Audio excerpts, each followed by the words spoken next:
है और बीहड़ों से होते हुए हम बीहड़ों की रानी के पास पहुंच गए हैं। परिचय का मोहताज नहीं है और आपने बिग बॉस 4 में भी इनको देखा होगा। और ये जो बीहड़ की जो कहानी है काफ़ी नज़दीक से इनने देखा है और हमने बीहड़ की रानी इनको इसीलिए कहा है क्योंकि एक समय पर ये भी दस्यु सुंदरी कही जाती थी। एक समय पर इनका भी तूती बोलती थी इन भीड़ों में। तो तमाम सारे सवाल है, जवाब है। सीमा परिहार जी हमारे साथ है, हम उनसे बातचीत का सिलसिला चालू करें। लेकिन सबसे पहला ही सवाल हम उनकी तरफ फेंकते हैं कि आप डकैत कैसे बनी? पहले तो हम सभी को नमस्कार करते हैं और आप लोगों को धन्यवाद करते हैं कि आप लोगों ने यहाँ दिव्यापुर आने का कष्ट किया है। और मैं बताते हैं कि छोटे से शब्दों में कि मैं अपने आप को अपराधी नहीं बने हैं, ना अपनी माँ के पेट से अपराधी पैदा हुए हैं। इस समाज आदमी को कहाँ से कहाँ तक पहुँचा देता है, इसकी तो आप लोग हमसे ज़्यादा भी अच्छी तरीके से जानते हो, क्योंकि आप या मीडिया से हो या अपना यूट्यूब चैनल चलाते हो तो आपको नॉलेज होगा कि मैं बहुत गरीब परिवार से बिलोंग करते थे। हमारे बवाइन गांव के मैं रहने वाले, मेरा घर एक ही है परिहारन का, आप कभी भी पता लगा सकते हो। और अब वो औरैया ज़िला में पड़ता है। जब हमारे ऊपर घटना हुई थी तब वो इटावा ज़िला लगता था। तो हमारे गांव में एक सरपंच जी थे, गंभीर सिंह सेंगर थे। वो हमारे पिताजी से ये कहते थे कि अपनी चारों लड़कियों की शादी हमारे गांव में करिए। तो हमारे पिताजी ने मना कर दिया था, ये कह दिया था मैं सेंगरन की लड़की अपनी नहीं देते हैं।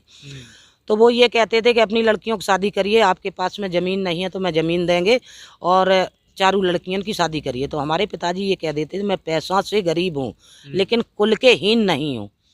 भाई जिस हम ठाकुरन को देते हम उसी को लड़की देंगे, क्योंकि किसी की खेती बंजन नहीं रहती, ना किसी की कन्या कुमारी रहती है। तो बस ये लड़ाई थी कि गंभीर सिंह का कहना नहीं माना तो उनने कहीं दस्युओं से मिलके हमारा अपहरण कराया था। अच्छा। उस टाइम पे हमारी 12.5 साल की उम्र थी, पूरा 13 नहीं हो पाई थी। साढ़े 12 साल में आपका अपहरण हो चुका था? जी। तो अपहरण करके सीधा लालाराम कुसमा नाइन ने किया था, सीधा जाके मेरे को जंगल में ले गए।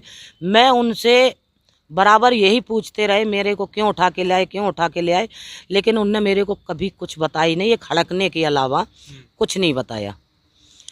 हमें पता पड़ा है कि 3 साल के बाद में जब हमारे गांव का एक मल्लाह मिला है, वो मिल गया। ये औरैया के बाद तरफ एक मढ़ापुर गांव है, मल्लाहा को गांव है, वहाँ पर एक मल्लाह मिला। उसने पैर छुए, बोले बुआ तुम्हारे मम्मी पापा सब जेल में चले गए, भाई जेल में चला गया, 2 दाएं घर की कुड़की हो गई। हमने क्यों?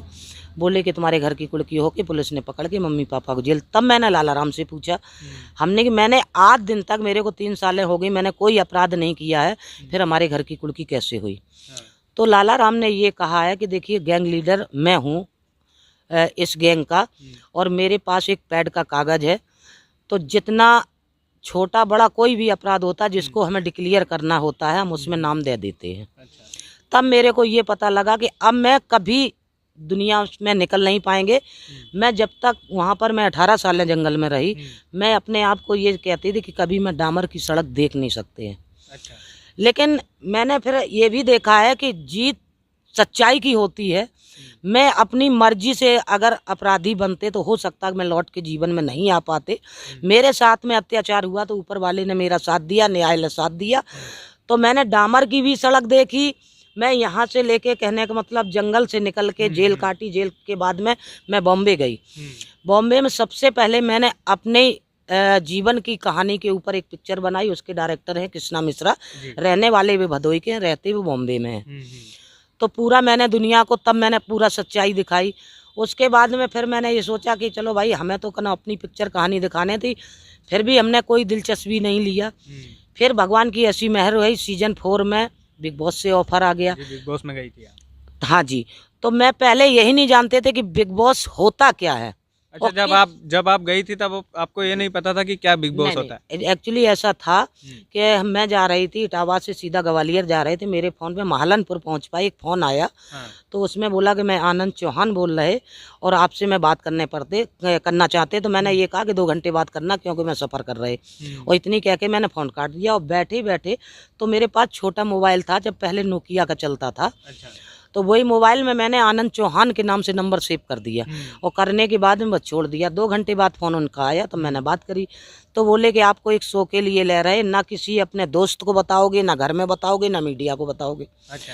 तो मेरा वहाँ पे माथा टेक चुका। हमने कि पता नहीं मेरा दोस्त है कि दुश्मन है, ये कहता घर में ना बताना।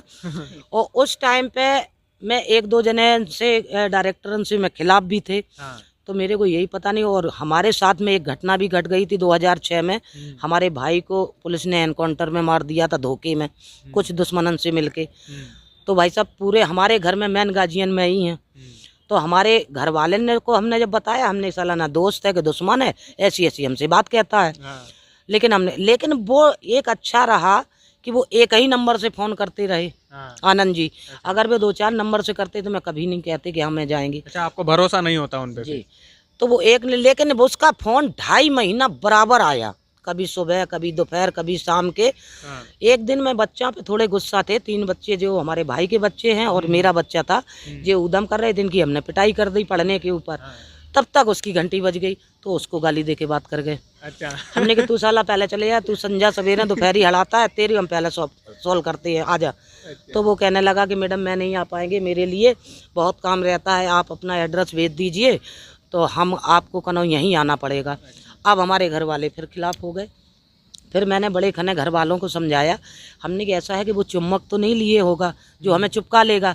अगर वो सामने आएगा तो 1-2 को हम जप लिए हैं ताकि बाद में हम मरे तो मर जाएंगे। फिर घर वालों ने तय करी कि बम्बई जाओगी तुरंत ही लौटोगी, रुकोगी नहीं। हमने ठीक चलो मैं चलते हैं। मैं जाके उनको मैंने एड्रेस भेजा तो मैं 3 आदमी गए यहाँ से। पहले बोला एक ही, हमने भाड़ में चला जाए तुम्हारा शो, मैं नहीं आ रहे। उसने तीनों आदमी की फ़्लाइट से टिकट भेजे, मैंने लखनऊ से फ़्लाइट पकड़ा।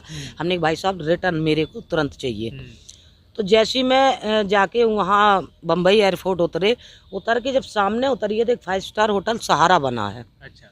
आप कभी अगर बॉम्बे वाले गए हो, बहुत VIP बना। तो वहाँ में बैठे तो ऐसी चेयर पे बैठे थे, कुर्सी डरी थी, वहीं पे मैंने साइन किया। तब पता लगा कि मैं बिग बॉस के लिए चुने जा रहे। तो मैं साइन करते गए और 3 लोग हम थे, चौथा वो था साइन कराने वाला। तो वहीं पे उसने सिर्फ 4 कॉफ़ी मंगाई और कॉफ़ी के संग में ये तुम्हारे जो आलू वाला क्या बोलते हैं इसको, आलू टिकिया है? नहीं यार। क्या आप भी स्टॉक मार्केट में इन्वेस्ट करने के बारे में सोच रहे हैं लेकिन समझ में नहीं आ रहा कहाँ इन्वेस्ट करूं और कैसे इन्वेस्ट करूं?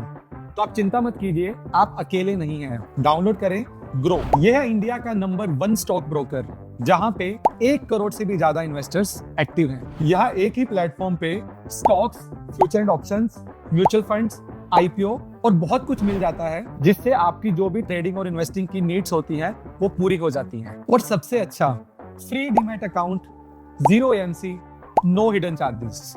अगर कोई कंफ्यूजन हो जाती है तो कस्टमर सपोर्ट 24/7 अवेलेबल रहेगा। तो देर किस बात की, जल्दी से डाउनलोड करें ग्रो और स्टार्ट करें अपनी investment journey. Investment in securities market are subject to market risks. Read all the related documents carefully before investing.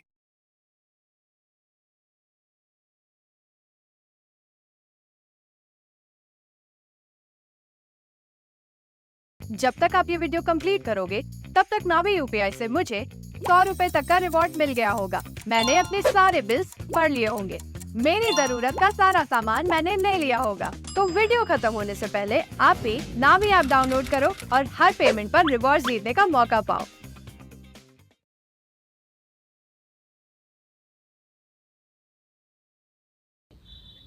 Finger अच्छा, फिंगर मंगाए। इतने प्लेट में आए मात्र। तो हमारे संग वाले ने 1-1, 2-2 खाए और हमने बस साइन किए, 1 कॉफ़ी पी।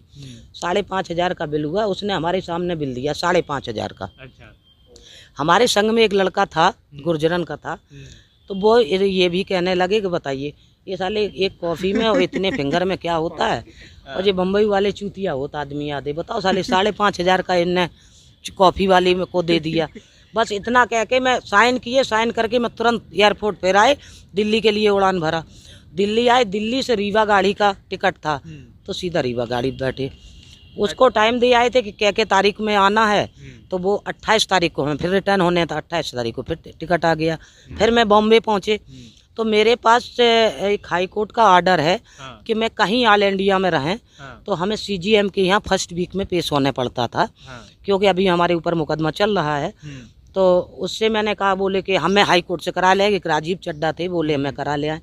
हमने इनसे यह कहा कि चड्डा जी हर कोर्ट हमें आदेश नहीं दे सकता है, जिस कोर्ट ने हमें आदेश दिया वही कर सकता है। लेकिन नहीं माने।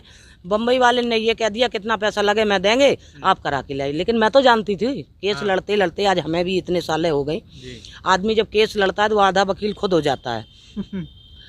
फिर भी राजीव चड्ढा बोले कि वो कई आदेश हो गया मेरे हाथ में है। मैं खड़े झकरकटी कानपुर में और मैंने पेपर पढ़ लिया।